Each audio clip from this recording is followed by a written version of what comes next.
എല്ലാ കൂട്ടുകാർക്കും നല്ലൊരു രാത്രി ആശംസിച്ചുകൊണ്ട് മാമ്പഴത്തിന്റെ പുതിയ വീഡിയോയിലേക്ക് സ്വാഗതം. നമുക്ക് നേരെ ആദർശിന്റെ നയനയുടെ അടുത്ത ആഴ്ചയിലെ നല്ലൊരു പ്രമോ വിശേഷം കണ്ടാലോ. അങ്ങനെ അടുത്ത ആഴ്ചയിലെ പ്രമോ വിശേഷത്തെ നമ്മൾ കാണാൻ പോന്നേ നയന ആ സത്യങ്ങളൊക്കെ തിരിച്ചറിയുവാണ്. നന്ദു അനിയും തമ്മിൽ പ്രണയത്തിലായിരുന്നു. അപ്പം നന്ദുവിന്റെ മനസ്സിലുള്ളത് അനിയായിരുന്നു, അനിയുടെ മനസ്സിൽ നന്ദു ആയിരുന്നു. അതുകൊണ്ടാണ് അനി ഇപ്പൊ വിവാഹം വേണ്ടെന്ന് വെച്ചതെന്നൊക്കെ ആ സത്യങ്ങളൊക്കെ അറിഞ്ഞു കഴിഞ്ഞപ്പം ആകെപ്പാടെ തകർന്ന് തരിപ്പണമായി പോവാണ് നയന. പിന്നീട് അവരെ തമ്മിൽ ഒന്നിപ്പിക്കണോ അതോ ഇനിയിപ്പം അനാമികയായിട്ട് അനിയുടെ വിവാഹം നടത്തണോ എന്നറിയത്തില്ലാതെ ആകെപ്പാടെ വല്ലാത്തൊരു ദുരിതാവസ്ഥയിലേക്ക് നയന പോകുന്നുണ്ട്. അപ്പൊ അതിന്റെ വിശേഷങ്ങളൊക്കെയാണ് നമ്മൾ അടുത്തയാഴ്ച കാണാൻ പോകുന്നത്. ഇന്ന് തന്നെ നമ്മൾ അവസാനം കണ്ടത് നന്ദുവിനെ കാണാനായിട്ട് അനി പോണ സമയത്താണ് അനാമികനെ അപ്രത്യക്ഷമായിട്ട് കാണുന്നത്. പിന്നീട് റെസ്റ്റോറൻറ്റിൽ പോയി കോഫിയൊക്കെ കുടിക്കണ സമയത്തും നന്ദു ഇപ്പൊ തന്നെ അവിടെ വന്ന് നിൽക്കുന്നുണ്ടായിരിക്കും തനിക്ക് വേണ്ടി വെയിറ്റ് ചെയ്ത് എങ്ങനെയും നന്ദുവിന്റെ അടുത്തേക്ക് എത്തണം എന്നൊരു ചിന്തയോട് കൂടിയിട്ടാണ് അനി അവിടെ നിറങ്ങണേ. ഈ സമയത്ത് അനാമിക മനസ്സിലൊരു തീരുമാനം ഉറപ്പിച്ചു. ഇപ്പൊ അനി നന്ദുവിനെയാണോ കാണാൻ പോകുന്നത്, അങ്ങനെയാണോ അത് കണ്ടുപിടിക്കണമെന്ന്. അങ്ങനെ അനിയെ ഫോളോ ചെയ്ത് അനാമിക ചെല്ലുമ്പോൾ കാണുന്ന കാഴ്ച നന്ദുവായിട്ട് അനി സംസാരിച്ചുകൊണ്ട് നിൽക്കുന്നായിരുന്നു. ഈ കാഴ്ച കണ്ടതും അനാമിക്ക് സഹിച്ചില്ല. കാരണം നന്ദുവിനോട് ഇഷ്ടം തുറന്നു പറഞ്ഞിട്ട് തന്റെ ജീവിതത്തിലേക്ക് ക്ഷണിക്കുന്ന അനീനെയാണ് കണ്ടത്. കല്യാണം കഴിക്കാൻ പോകുന്ന പെൺകുട്ടിയാണ് അനാമിക. പക്ഷെ അനാമിക്ക് ഇത് കണ്ടിട്ട് സഹിക്കാൻ പറ്റിയില്ല. കാരണം ഇപ്പോഴും അവർ തമ്മിൽ ഇഷ്ടത്തിലാണ്. അപ്പൊ താനുമായിട്ടുള്ള വിവാഹം ഉറപ്പിച്ചിട്ട് പോലും അനി അവളെയാണ് ജീവിതത്തിലേക്ക് ക്ഷണിച്ചിരിക്കുന്നത്. അപ്പൊ ഇതാണ് അവന്റെ മാറ്റത്തിന് കാരണം. താൻ വിളിച്ചാൽ പോലും ഫോൺ എടുക്കത്തില്ല, തന്നെ മൈൻഡ് പോലും ചെയ്യാത്ത കാരണം ഇതാണ്. അവളാണ് ഇപ്പോഴും മനസ്സിൽ. അതുപോലെ തന്നെ നന്ദു കല്യാണം ഉറപ്പിച്ചെന്ന് പറഞ്ഞിട്ടും അവൾ വീണ്ടും അനിയുടെ പുറകെ കൂടിയിരിക്കുകയാണ്. അവൾക്ക് എങ്ങനെയല്ല വീട്ടിൽ കയറി പറ്റണം. ഇതങ്ങനെ വെറുതെ വിട്ടിട്ട് കാര്യമില്ല. എത്രയും പെട്ടെന്ന് ഇതിനൊരു തീരുമാനം ഉണ്ടാക്കണം. ഇത് അനന്തപുരി ചെന്ന് പറഞ്ഞിട്ട് തന്നെ കാര്യം എന്ന് വിചാരിച്ചുകൊണ്ട് അനാമിക എന്ത് ചെയ്യാണ്, ആ ഗൂഢ ലക്ഷ്യത്തോടു കൂടി നേരെ അനന്തപുരിയിലേക്ക് വെച്ച് പിടിക്കുകയാണ്.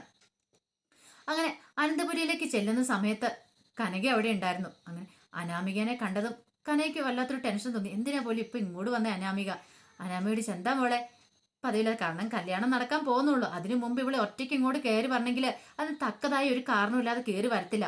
അങ്ങനെ അനാമിക പറഞ്ഞു, എന്തിനാ വന്നേന്നോ, എനിക്ക് ഇവിടെയുള്ള ചിലരെ കാണാനുണ്ടോന്ന് പറയാം. എന്താ മോളെ നീ ഇങ്ങനെ പറയണേ, നിന്റെ സ്വരം എന്താ വല്ലാതിരിക്കുന്നേ, എന്താ വല്ലാതിരിക്കണമെന്നോ, നിങ്ങളുടെ മോള് തന്നെ എനിക്ക് കാരണം എന്ന് പറയണേ.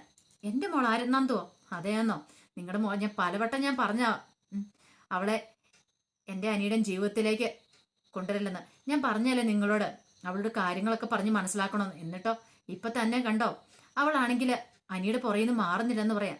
ഇതേ മോളെ നീ അനാവശ്യം പറയരുത്. എന്താ നന്ദൂട്ടൻ അങ്ങനെയും ചെയ്യുന്നില്ല. ഒരു നന്ദൂട്ടൻ പോലും നിങ്ങൾ മിണ്ടരുത്. നിങ്ങളാണ് നിങ്ങളുടെ ഇതാണ് നിങ്ങളുടെ ഈ അസൂയ അഹങ്കാരമാണ് ഇതിനെല്ലാം കാരണം എന്ന് പറഞ്ഞിട്ട് കനകേനെ കുറ്റപ്പെടുത്തുവാണ്. അല്ല മോളെ ഞാൻ എന്ത് തെറ്റ് ചെയ്യുന്ന, നിങ്ങളുടെ രണ്ട് മക്കളെ ഇങ്ങോട്ട് കെട്ടിച്ചയച്ചില്ലേ, അപ്പൊ വലിയ കോടീശ്വരന്റെ വീട്ടിലേക്ക് മൂന്നാമത്തെ മോളെയും കൂടെ വിടാനായിട്ടായിരുന്നു നിങ്ങൾ നന്ദുവിനെ പറഞ്ഞു വിട്ടല്ലേന്ന് ചോദിക്കാം. ഇല്ല മോളെ സത്യമായിട്ട് ഞാനൊന്നും അറിഞ്ഞിട്ടില്ല. എന്നാൽ വിളിച്ചു ചോദിക്കുക, നിങ്ങളുടെ നന്ദു വീട്ടിലുണ്ടോന്ന് ചോദിക്കാൻ പറയണ. അല്ല മോളെ നന്ദു അവിടെ ഉണ്ടാവും. അവിടെയോ, അനിയുമായിട്ട് കിന്നരിച്ചോണ്ട് അവിടെ നിൽക്കുന്നുണ്ട്. അനിയും അവളും തമ്മിൽ ഒന്നാകാൻ പോവാണ് പോലും. അവർക്ക് രണ്ടുപേർക്കും വിവാഹം കഴിക്കണമെന്ന്. ഇനി ഉടനെ അതുണ്ടാകും. ഞാനിപ്പോ വെറും കറിവേപ്പല പോലെ. അന്നെങ്കിൽ നേരത്തെ തുറന്നു പറയുമായിരുന്നെങ്കിൽ ഞാൻ ഇത്രയും പ്രതീക്ഷകളുമായിട്ട് കാത്തിരിക്കേണ്ടി വരില്ലായിരുന്നല്ലോ എന്നൊക്കെ കനകയോട് പറയാണ്. ഇത് കേട്ടാൻ കന പറഞ്ഞു, ഇല്ല മോളെ അങ്ങനെയൊന്നും സംഭവിക്കത്തില്ല. ഈ കനകയാ പറയണെന്ന് പറയണം. പറയാൻ നിങ്ങൾക്ക് എളുപ്പ, പക്ഷെ അങ്ങനെയൊന്നും അല്ല കാര്യങ്ങളെന്ന് പറയണം. ഇത് കേട്ടതും കനയ്ക്ക് വല്ലാത്ത സങ്കടമായി. ദൈവമേ എന്താ ചെയ്യേണ്ടതെന്ന് അറിയത്തില്ല. അതെ ഞാൻ ചെല്ലട്ടെ. ഇവിടെ എൻ്റെ അച്ഛന് വാക്ക് കൊടുത്ത ആൾ ഇവിടുത്തെ മൂർത്തി സാറാണ്. മൂർത്തി സാറിനോട് പോയി കാര്യങ്ങളൊക്കെ സംസാരിക്കാം, എന്ത് വേണമെന്ന് അവര് തീരുമാനിക്കട്ടെ എന്ന് പറയാ. പെട്ടെന്ന് കനക അനാമികയുടെ മുന്നിൽ നിന്നിട്ട് കൈകൂപ്പാണ്. മോളെ ദൈവത്തെ ഓർത്ത് ഇപ്പൊ മോള് പോയി അവളൊന്നും പറയരുത്. മൂർത്തി സാറിന്റെ കാര്യം അറിയാലോ, അസുഖം വന്നിട്ടിരിക്കുന്ന. എന്തേലും മോള് പോയി പറഞ്ഞിട്ടുണ്ടെങ്കിൽ അദ്ദേഹത്തിന് അത് വലിയ ഷോക്കാവും. എന്തേലും സംഭവിച്ചു പോയിട്ടുണ്ടെങ്കിൽ പിന്നെ ഒരിക്കലും ഒരു ശാന്തി സമാധാനം കിട്ടത്തില്ല. അതുകൊണ്ട് മോൾ ഇപ്പൊ അങ്ങോട്ടൊന്നും ചെന്ന് പറയരുത്. ഒരു കാര്യം ഞാൻ ഉറപ്പുവരാം, ഒരു കാരണവശാലും നന്ദു അനിയുടെ ജീവിതത്തിലേക്ക് വരത്തില്ല. ഈ കനക നിനക്ക് തരുന്ന വാക്കാത്, നീ അനിയും തമ്മിലുള്ള വിവാഹം നടക്കും, ഇല്ലെങ്കിൽ ഞാൻ മരിക്കണോന്ന് പറയാ. ഇത് കേട്ടതും അനാമിക പറഞ്ഞു, ഉറപ്പായിട്ടുള്ള കാര്യമാണോ? ഉറപ്പായിട്ടുള്ള കാര്യമാണ്. ഇപ്പൊ മോൾ അങ്ങോട്ട് പോകാൻ പറയാണ്. പക്ഷേങ്കില് അനാമിക വന്നത് ഈ സംസാരിക്കുന്ന എല്ലാം കേട്ട് നയന അങ്ങോട്ട് വന്നിട്ടുണ്ടായിരുന്നു. നയന വന്നു നിന്നത് കനക കണ്ടും കൂടിയില്ല. അങ്ങനെ ഒരു വിധത്തില് കയ്യെ കാലെ പിടിച്ച് അനാമികനെ അവിടുന്ന് പറഞ്ഞു വിടുവാണ്. ഈ സമയത്ത് നയന അങ്ങോട്ട് ഇറങ്ങി വന്നു. നയന ഇങ്ങോട്ട് വന്നപ്പോഴത്തേനും കനകയിലൊരു ഞെട്ടലുണ്ടായി. ഇവള് വല്ലതും കേട്ടോ ഇല്ല എന്നൊക്കെ.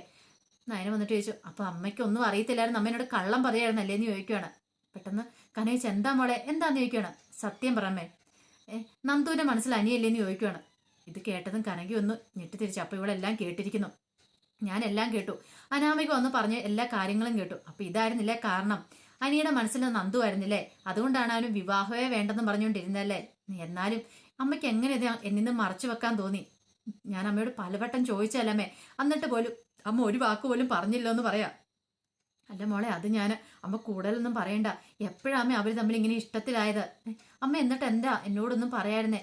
നേരത്തെ അറിയുമായിരുന്നെങ്കിൽ എനിക്ക് എന്തെങ്കിലും ചെയ്യാൻ പറ്റില്ലായിരുന്നു ചോദിക്കുക. അല്ല മോളെ, ഞാനത് ഇനിയിപ്പോ എന്ത് ചെയ്യാനാ? നന്ദുവിന്റെ വിഷമം അതെനിക്ക് സഹിക്കാൻ പറ്റുന്നില്ല. അതോടൊപ്പം തന്നെ ഇവിടെ മൂർത്തി മുത്തശ്ശൻ വാക്ക് കൊടുത്തിരിക്കുന്ന കാര്യമാണ് അനാമികയുടെ അച്ഛന്. ഇനിയിപ്പോ മുത്തശ്ശൻ ഇനിയിപ്പോ വാക്ക് മാറ്റില്ല.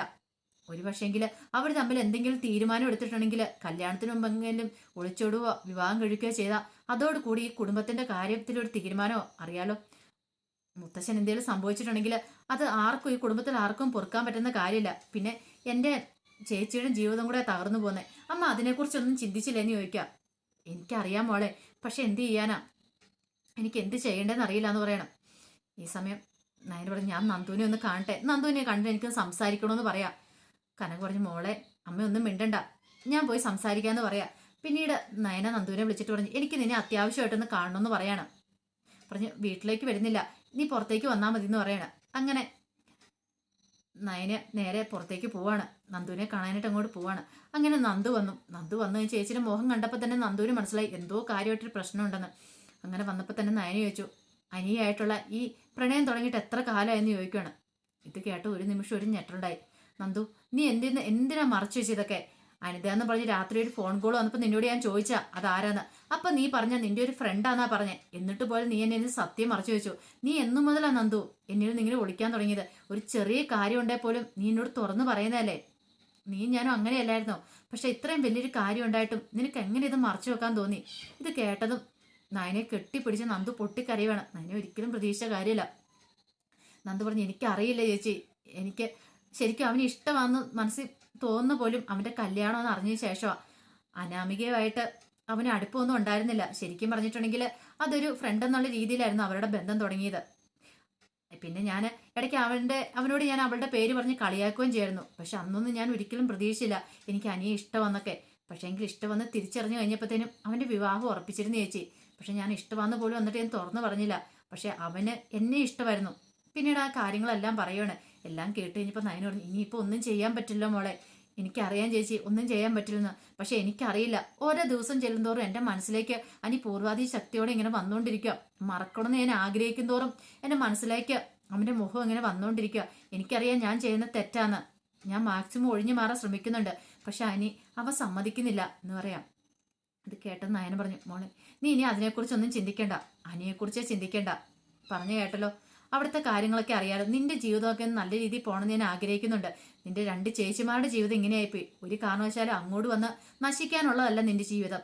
കാരണം ആ വീട്ടുകാർക്ക് ഇഷ്ടപ്പെടാതെ കെട്ടിക്കൊണ്ട് വന്നിട്ടുണ്ടെങ്കിൽ ഒരിക്കലും നല്ലൊരു ജീവിതം നിനക്ക് അവിടെ ഉണ്ടാവില്ല. അനുഭവം കൊണ്ട് പറയണതാ. നിനക്ക് നിന്റെ ചേച്ചിയോടൊന്നും തോന്നരുതെന്ന് പറയാം. ഈ സമയം നന്ദു പറഞ്ഞ്, എനിക്കറിയാം ചേച്ചി, ഈ കാര്യങ്ങളൊക്കെ അറിയാമെന്ന് പറയാം. അനിയെ പറഞ്ഞ് ഞാൻ മനസ്സിലാക്കിയോളാം. ഒരു കാരണവശാലും നീ ഇനി അനിയെ കാണാൻ ശ്രമിക്കരുത്. അനാമികയായിട്ടുള്ള വിവാഹം നടക്കട്ടെ. എന്തേലും ഒരു ഓപ്ഷൻ ഉണ്ടോ ഞാൻ നോക്കാം. ഞാൻ മൂർത്തി മുത്തച്ഛനോടൊന്ന് സംസാരിച്ച് നോക്കാന്നൊക്കെ പറയുക. അങ്ങനെ നന്ദുവിനെ ആശ്വസിപ്പിച്ചിട്ടാണ് നയന വീട്ടിലേക്ക് വരുന്ന സമയത്ത് നയന ഒരു കാര്യം തീരുമാനിച്ചു. ഈ കാര്യം ആദർശനോട് പറയണം. ഇല്ല, പറയാതിരുന്നിട്ട് കാര്യമില്ല. അല്ലെങ്കിൽ പിന്നെ താൻ ഏറ്റവും വലിയ തെറ്റായിരിക്കും ചെയ്യാൻ പോകുന്നത്. അത് മാത്രമല്ല, അനിയോട് ഇതിനെക്കുറിച്ച് തുറന്ന് സംസാരിക്കുകയും ചെയ്യണം. പിന്നീട് നേരെ അനിയുടെ അടുത്തേക്കാണ് നയനെ ചെല്ലുന്നത്. ഈ സമയം അനി ഇങ്ങനെ ഫോണിലൊക്കെ നോക്കിക്കൊണ്ടിരിക്കുന്നുണ്ടായിരുന്നു. അപ്പം നയനെ കിടപ്പിച്ച്, എന്താ ഇങ്ങനെ നോക്കണേന്ന് ചോദിക്കുകയാണ്. പിന്നീട് അനിയുടെ അടുത്ത് എന്നിട്ട് പറഞ്ഞു, ഞാൻ അറിഞ്ഞു നന്ദു നീയും തമ്മിലുള്ള ഇഷ്ടത്തെക്കുറിച്ചൊക്കെ ഞാൻ അറിഞ്ഞെന്ന് പറയാം. ഇത് കേട്ടതും അനിയിലൊരു ഞെട്ടലുണ്ടായി. പെട്ടെന്ന് അനി പറഞ്ഞു, എന്താ എനിക്ക് പറ്റിയെന്ന് അറിയത്തില്ല ഏട്ടത്തി. അറിയാതെ എപ്പോഴും ഞാൻ ഇഷ്ടപ്പെട്ടു പോയതാ. പക്ഷേങ്കിൽ ഞാൻ നന്ദുവിനോട് പറഞ്ഞ ഏട്ടത്തിയോട് തുറന്നു പറയാനായിട്ട്. പക്ഷെ നന്ദു പറയാനായിട്ട് കൂട്ടാക്കില്ലെന്ന് പറയാം. ഇത് കേട്ടപ്പോൾ നയന പറഞ്ഞു, ഇനിയിപ്പോൾ അതിനെക്കുറിച്ച് ഒന്ന് സംസാരിക്കേണ്ട അനി. നീ അനാമികയായിട്ടാണ് നിന്നെ വിവാഹം ഉറപ്പിച്ചിരിക്കുക. ഇനി കുറച്ച് ദിവസങ്ങൾ മാത്രമേ ബാക്കിയുള്ളൂ. ഇത് കേട്ട അനി പറഞ്ഞു, എനിക്ക് അനാമികയെ വിവാഹം കഴിക്കാൻ പറ്റില്ല എന്ന് പറയാം. നീ എന്താ അനി പറയണേ? നിനക്കെന്നെ ഒരു ബോധമില്ലേ? എന്തേ കല്യാണമൊക്കെ വിളിക്കാൻ തുടങ്ങി. അല്ലെങ്കിൽ തന്നെ നിനക്കറിയാലോ, നന്ദുവിനെ എങ്ങാനും സ്നേഹിച്ച് വിവാഹം കഴിച്ചിട്ടുണ്ടെങ്കിൽ ഇപ്പം ഈ കുടുംബത്തിൽ നിനക്കൊരു സ്ഥാനം ഉണ്ടാവില്ലെന്ന് പറയാം. എനിക്കറിയാം. ഇതൊക്കെ ഞാൻ ഓർത്ത് വെക്കുന്നുണ്ട്. പക്ഷെ ഞാൻ അവളോട് പറഞ്ഞിട്ടുണ്ട്, അവളുടെ ഇഷ്ടമായിരുന്നു എനിക്ക് അറിയണ്ടേ. അവൾക്ക് എന്നെ ഇഷ്ടമാണെന്ന് എനിക്കറിയാം. പക്ഷെ ഞാൻ അവളെ വിളിച്ചിട്ടുണ്ടെങ്കിൽ അവൾ ഇറങ്ങി വരുമെന്ന് എനിക്കറിയത്തില്ല. അങ്ങനെ ഒരു ഉറപ്പുണ്ടായിരുന്നെങ്കിൽ എന്നെ ഞാൻ വിളിച്ചോണ്ട് വന്നേനെന്ന് പറയാം. ഇത് കേട്ടെന്ന് അനിയിലൂടെ ഞെട്ടുണ്ടായി. അനി, നീ ഇതെല്ലാം അറിഞ്ഞിട്ടാണോ ഇങ്ങനെയൊക്കെ പറയണേ? എല്ലാം അറിയാം. ഒരു പക്ഷെ ഞാൻ അനാമികനെ വിവാഹം കഴിച്ചാൽ പോലും ഞങ്ങൾക്ക് നല്ലൊരു ജീവിതം ഉണ്ടാവുന്ന ഇടത്തേക്ക് തോന്നുന്നുണ്ടോ? ഒരിക്കലും ഉണ്ടാവില്ല. എന്റെ മനസ്സ് നന്ദുവാണ്, ഇപ്പോഴും നന്ദുവാ. അനാമികനെ കുറിച്ചൊരു ചിന്ത പോലും എന്റെ മനസ്സിൽ വരുന്നില്ല. മറക്കാൻ ഞാൻ പലപ്പോഴും ശ്രമിക്കുന്നുണ്ട്, പക്ഷെ എനിക്ക് പറ്റുന്നില്ല. ഒരു കാര്യം ചെയ്യാം, എങ്ങനെയെങ്കിലും ഇടത്ത് ഈ വീട്ടിലുള്ളവരോട് പറഞ്ഞ് ഈ വിവാഹം ഒന്ന് മുടക്കിത്താം. മുത്തശ്ശൻ്റെ അടുത്ത് നിന്ന് പറ. എനിക്ക് മുത്തശ്ശൻ്റെ അടുത്ത് നിന്ന് പറയാൻ പറ്റില്ല എന്നിട്ടാന്ന് പറയാം. പെട്ടെന്ന് അതിനെ പറഞ്ഞു, അതെങ്ങനെയാണ് ഞാൻ ചെന്ന് പറയുന്നേ? കല്യാണം എല്ലാം ഉറപ്പിച്ച് ഇത്രയായി കഴിഞ്ഞിട്ടാണോ? ഇത് നിനക്ക് നേരത്തെ പറയാൻ മേലായിരുന്നോ? അതടുത്ത് ഞാൻ ഓർത്തില്ല. അവൾക്ക് ഇങ്ങനെ എന്നോട് പ്രണയം ഉണ്ടെന്ന് എനിക്ക് അറിയില്ലായിരുന്നു അനാമികയ്ക്ക്. അവള് എല്ലാത്തിനും മുൻകൈ എടുത്തേ. ശരിക്കും പറഞ്ഞാൽ അവളോട് എനിക്കൊരു ഫ്രണ്ട്ഷിപ്പ് മാത്രം ഉണ്ടായിരുന്നുള്ളൂ. അവളാണ് പ്രണയമാണെന്നും പറഞ്ഞുകൊണ്ട് അത് വേറെ രീതിയിൽ വളച്ചൊടിച്ച് ഇമാതിരി ആയിക്കൊണ്ട് വന്നേ. ഞാൻ സ്വപ്നത്തിൽ പോലും കരുതിയിരുന്ന കാര്യമല്ല അവളെ വിവാഹം കഴിക്കണം എന്നുള്ളത്. എല്ലാം കേട്ടപ്പോൾ നയന പറഞ്ഞു, എനിക്കറിയില്ല എന്ത് ചെയ്യണമെന്ന്. ഞാൻ എന്താണല്ലോ ആദർശനോട് പറയാൻ പോയി ഈ കാര്യത്തെക്കുറിച്ച്. എനിക്കിത് മനസ്സിൽ ഇങ്ങനെ വെച്ചുകൊണ്ടിരിക്കാൻ പറ്റില്ലെന്ന് പറയാ. ഇത് പറഞ്ഞിട്ട് നയന നേരെ ആദർശിന്റെ അടുത്തേക്ക് ചെല്ലുവാണ്. ഒളിച്ചു വെച്ചിട്ട് കാര്യമില്ല, പറയാനുള്ള കാര്യങ്ങളെല്ലാം പറയണം. അങ്ങനെ ആദർശിന്റെ അടുത്ത് എന്നിട്ട് ഈ കാര്യങ്ങളൊക്കെ പറയാണ്, അനിയുടെ നന്ദുവിന്റെ കാര്യങ്ങൾ. ഇതെല്ലാം കേട്ട് കഴിഞ്ഞപ്പോൾ ആദർശ് പറഞ്ഞു, എനിക്കറിയായിരുന്നു ഇങ്ങനെ എന്തെങ്കിലുമൊക്കെ സംഭവിക്കുമെന്ന്. അല്ലെങ്കിലും നീ നിന്റെ വീട്ടുകാരൻ പണ്ടേ നിന്റെ മിടുക്കരല്ലേ എന്ന് പറയാണ്. അപ്പോഴും നയനയ്ക്കാണ് കുറ്റപ്പെടുത്തലുകൾ. നയന പറഞ്ഞു, ആദർശേട്ടാ, ഞാനിത് ഈ കാര്യം ഇപ്പോഴാണ് അറിയണേ. നേരത്തെ അറിയുവാണ് ഞാൻ ആദർശനോട് ഒന്ന് പറഞ്ഞാനും. ഞാൻ പറഞ്ഞില്ലായിരുന്നോ അനിയുടെ മനസ്സിൽ ആരോ ഉണ്ട്, അതുകൊണ്ടാണ് അവൻ ഈ വിവാഹത്തിന് സമ്മതമല്ലെന്ന്. ഓഹോ, അപ്പൊ നീ എന്ത് തീരുമാനിച്ചു? ഇനിയിപ്പം നന്ദുവിനെ അനിയനെയും കൂടെ ഒന്നിപ്പിക്കാൻ തീരുമാനിച്ചോ? ഇല്ല ആദർശേട്ടാ, അങ്ങനെ ഞാൻ ഒരിക്കലും ചെയ്യില്ല. കാരണം ഞാനും എൻ്റെ ചേച്ചി ഈ വീട്ടിലേക്ക് വന്ന് ഇങ്ങനെ ഞങ്ങളുടെ ജീവിതം ഈ വഴിയായിപ്പോയി. ഇനി എൻ്റെ അനിയത്തിനെയും കൊണ്ട് കൂടെ ഈ വീട്ടിലേക്ക് കൊണ്ടുവരാനായിട്ട് ഞാൻ ഒരിക്കലും സമ്മതിക്കില്ലെന്ന് പറയാം. ഇത് കേട്ടപ്പോൾ ആദർശ് പറഞ്ഞു, അല്ല ഇങ്ങനെ നീ തീരുമാനം എടുത്താൽ അവരൊന്നിക്കാൻ തീരുമാനിച്ച് എന്ത് ചെയ്യുമെന്ന് ചോദിക്കുക. ഇത് കേട്ടത് നയനിക്ക് പിന്നെ എന്ത് ചെയ്യണമെന്ന് അറിയത്തില്ലത് വല്ലാത്തൊരു അവസ്ഥയായിപ്പോയി. ആദർശം പെട്ടുപോയി. പിന്നെ നയനി ഒരു കാര്യം തീരുമാനിച്ചു, മുത്തശ്ശൻ്റെ അടുത്ത് നിന്ന് പറഞ്ഞു നോക്കാം. ഈ കാര്യമൊന്നും പറയണ്ട, ഇഷ്ടത്തിലാന്ന കാര്യം പറയണ്ട, എനിക്ക് ഈ വിവാഹത്തിന് താല്പര്യമില്ല എന്ന് പറഞ്ഞു നോക്കിയാലോ, അങ്ങനെ ഒരു ചിന്തയൊക്കെ ഉണ്ടാകുന്നുണ്ട്. പിന്നീട് നേരെ മൂർത്തി മുത്തശ്ശൻ്റെ അരിയിലേക്ക് ചെല്ലുവാണ്. അപ്പൊ ചെന്ന് നിന്നപ്പോൾ മുത്തശ്ശന് തോന്നി, എനിക്ക് എന്തോ ഒരു കാര്യം തന്നോട് പറയാനുണ്ട്, അതാണ് ഒന്നും മിണ്ടാ നിൽക്കുന്നത്. എന്താ മോളെ, നീ എന്താ ഒന്നും മിണ്ടാ നിൽക്കുന്നത്? നിനക്ക് എന്തോ ഒരു കാര്യം എന്നോട് പറയാനുണ്ടല്ലോ എന്ന് പറയാം. അല്ല അത് മുത്തശ്ശൻ, ഞാൻ അനിയെക്കുറിച്ച് സംസാരിക്കാൻ വന്ന. അനിയെക്കുറിച്ചാ? അവനെന്തോ പറ്റി? അല്ല എന്തോ അവൻ ഈ വിവാഹത്തിന് അത്ര താല്പര്യം കാണിക്കുന്നില്ല. അവൻ ഈ വിവാഹം ഇപ്പൊ വേണ്ടെന്നാ പറയണേ. വിവാഹം വേണ്ടെന്നോ? അതെന്താ അങ്ങനെ? അതെന്താന്ന് അറിയത്തില്ല മുത്തശ്ശൻ, ചിലപ്പം ചെറിയ പ്രായമല്ലേ, അതുകൊണ്ടായിരിക്കും. ചിലപ്പോൾ എടുത്തടിച്ചൊരു തീരുമാനം എടുത്തായിരിക്കും. ഇപ്പൊ അവന് തോന്നിക്കാണും വേണ്ടായിരിക്കും എന്ന്. ഇത് കേട്ട മുത്തശ്ശൻ പറയും, അതെങ്ങനെ ശരിയാവും? ഞാനാണ് അനാമികയുടെ അച്ഛന് വാക്ക് കൊടുത്തേ. കൃത്യം മുഹൂർത്തത്തിൽ തന്നെ അനാമിക അനിയും തമ്മിലുള്ള വിവാഹം നടത്തും. അതിൻ്റെ ഒരു മാറ്റമില്ല. അങ്ങനെ ആ വിവാഹം മുടങ്ങണമെങ്കിൽ ഞാൻ ഇനി മരിക്കണമെന്ന് പറയാം. ഇത് കേട്ടതും നയനയ്ക്ക് വല്ലാത്തൊരവസ്ഥയായിപ്പോയി. ഇനി ഇവിടെ നിന്നിട്ട് കാര്യമില്ലെന്ന് മനസ്സിലായി. നയന ഒന്നും മിണ്ടാതെ കൂടെ ഇറങ്ങി പോവാ. ഈ സമയം വസുന്ധര മുത്തശ്ശി പറഞ്ഞു, നയനമോൾക്ക് എന്തോ വിഷമം ഉണ്ടായിട്ടെന്ന് തോന്നേ, എന്തോ കാര്യമായിട്ടുള്ള പ്രശ്നം ഉണ്ടെന്ന് തോന്നല്ലോ എന്ന് പറയണം. ഇത് കേട്ടാൻ പറഞ്ഞു, അനിയുടെ വിഷമം കണ്ടിട്ടായിരിക്കും ചിലപ്പോൾ അവൾ അങ്ങനെ വന്ന് പറഞ്ഞേ. അതൊന്നും കുഴപ്പമില്ലടോ, കല്യാണം കഴിഞ്ഞ് കഴിയുമ്പോൾ എല്ലാം ഓക്കെ ആയിക്കോളും എന്ന് പറയാം. അതൊരു ചിലപ്പം ഇപ്പൊ ഈ ചെറിയ പ്രായമായതുകൊണ്ട്, ഈ അടിച്ചു പൊളിച്ച് നടക്കുന്ന പ്രായമായതുകൊണ്ടായിരിക്കും അങ്ങനെയൊക്കെ തോന്നേ. ഇനിയിപ്പോൾ അവന്റെ മനസ്സ് വേറെ ആരെങ്കിലും ഉണ്ടാവോ എന്ന് ചോദിക്കണം മുത്തശ്ശനോട്. അങ്ങനെയൊന്നും വരാൻ വഴിയില്ല. അനിയല്ലേ, അവനാണെങ്കിൽ അനാമയന് ഇഷ്ടമായിട്ട് വിവാഹം കഴിക്കുന്നതല്ലേ. പിന്നെ ഇപ്പൊ പെട്ടെന്ന് തോന്നാനായിട്ടുള്ള കാരണങ്ങളൊന്നും കാണുന്നില്ല. വിവാഹം എടുത്തപ്പോൾ അതിൻ്റെതായ ഒരു ബുദ്ധിമുട്ട് അത്രയും കരുതിയാൽ മതി എന്ന് പറയണം. മുത്തശ്ശൻ അങ്ങനെ കരുതിയിട്ടുണ്ടായിരുന്നുള്ളൂ. പക്ഷെങ്കില് നയനിക്ക് പിന്നീട് എന്ത് ചെയ്യണമെന്ന് അറിയത്തില്ല. ഒരു പക്ഷേ നന്ദു ഇനിയിപ്പോൾ എന്തെങ്കിലും കടുങ്ക ചെയ്യുവോ, അങ്ങനെയൊക്കെ അങ്ങോട്ട് ടെൻഷനാ.